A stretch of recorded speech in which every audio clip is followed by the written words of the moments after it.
sense. I'm captivated by absolutely all this. I believe in one of your emails, you said that you'd been shot at, or you remember the first time you'd been shot at. Did I read that correctly? Yeah, So, what year was that, and what were that the was that was O&W. Yeah, 2002 by AAA.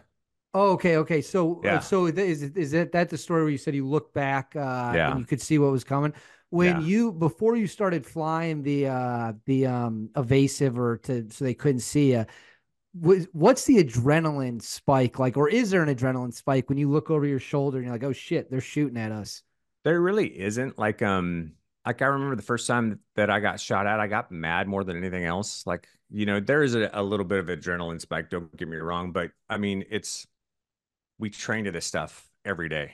And so you get very good and you get consistency in, if then that. And so you're just reacting to it real time. It's probably no different than a lot of the operators that you've talked to, right? When you're in the shit, you're just reacting to it real time. You're just doing the work to get it done, to get to do whatever the mission requires.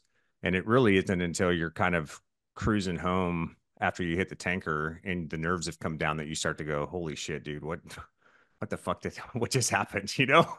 What did I just go through? So When you do the Balad deployment, at that point, obviously Saddam's military has been crushed for years. There's insurgents and such. Did the insurgents on the ground, did they have any ability to do anything to a fighter jet in the air? not really. So we would do they would shoot mortars at the base on a regular basis. And then small arms fire or maybe man pads. I mean, Iran was moving a lot. If we're honest, Iran was moving a lot of shit across the border to support AQI. And so man pads was always our biggest concern, just a shoulder fired infrared missile, right? So we would always do combat departures out of Balad. So for a combat departure, what you do is you get on the runway.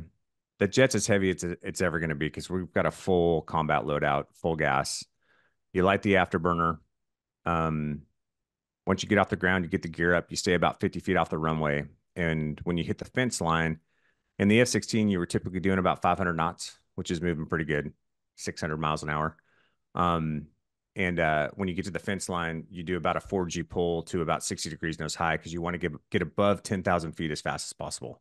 So we do about a 4G pull to 60 degrees nose high, and then you just roll over and you check your six to make sure that there wasn't anything coming up off the ground at you because we'd have our chaff and flares armed. So if there was, we had a flare program that we could kick out that would defeat any kind of man pad.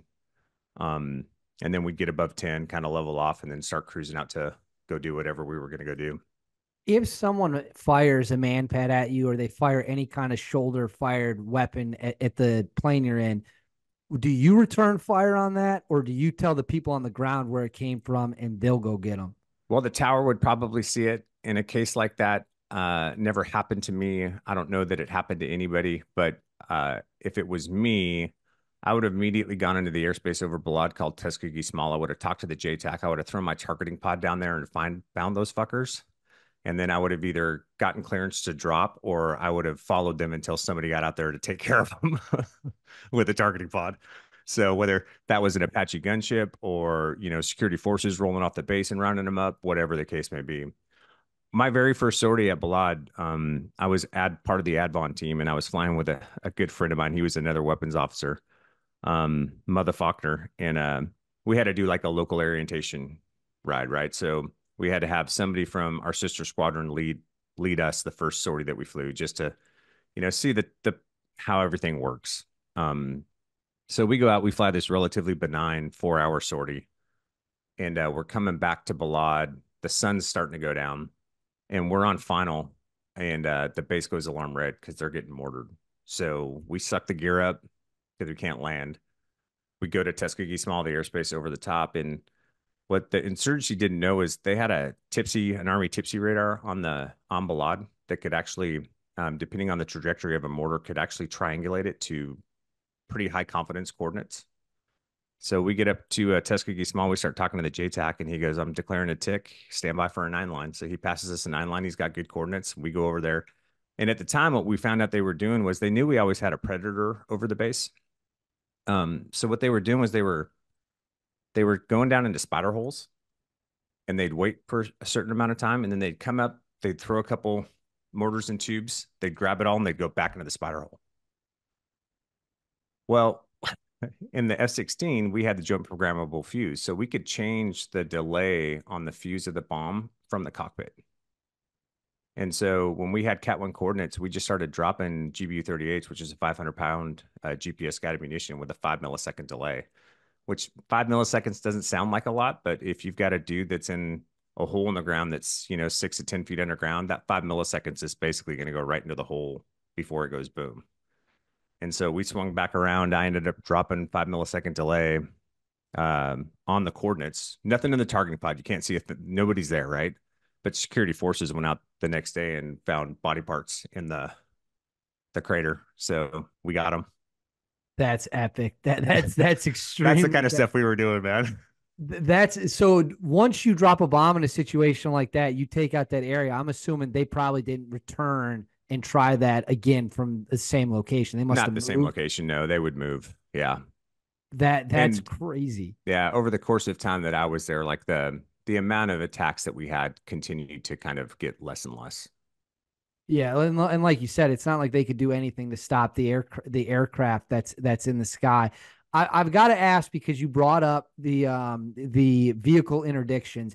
Yeah. Same thing is so when I think of I'm a sucker for the old like helmet cam videos that you see floating around Reddit where the guys will come in on the helicopters and they'll cut off a car and they'll either just shoot the guys or they'll do really high speed stuff. I get how a helicopter works into that because they're coming right up to the ground, they're blocking, getting into blocking positions. Fighter jets, though, when you think fighter jets vehicle interdiction, how is a fighter jet's role in that situation? Again, we're basically direct support. So we're there if I think things go sideways really bad. And in those situations, I mean, the chance of it going bad with the number of like tier one level operators that you have doing this thing are probably pretty low. But if it did go bad, we're there with bigger bombs, right? So they always had little birds in support. Um, and the little birds were actually FAC qualified. They were forward air controllers, so they owned our bombs once they got on station. But we were there to do show of force. I mean, there's a lot you can do without blowing a ton of stuff up too, right? Strafe is a great way to scare bad guys on the ground. In the F-16, you're not going to kill a lot with strafe. It's 20 millimeter cannon. It's really made for air to air. It's not like the 30 millimeter gun on the A-10, right? Plus, we're moving a lot faster in our like the beauty of the A-10 is they can get really steep because they're going so slow. And the steeper you are, the less mill dispersion you get. So the tighter the pattern is of the rounds that you're firing on a certain location on the ground.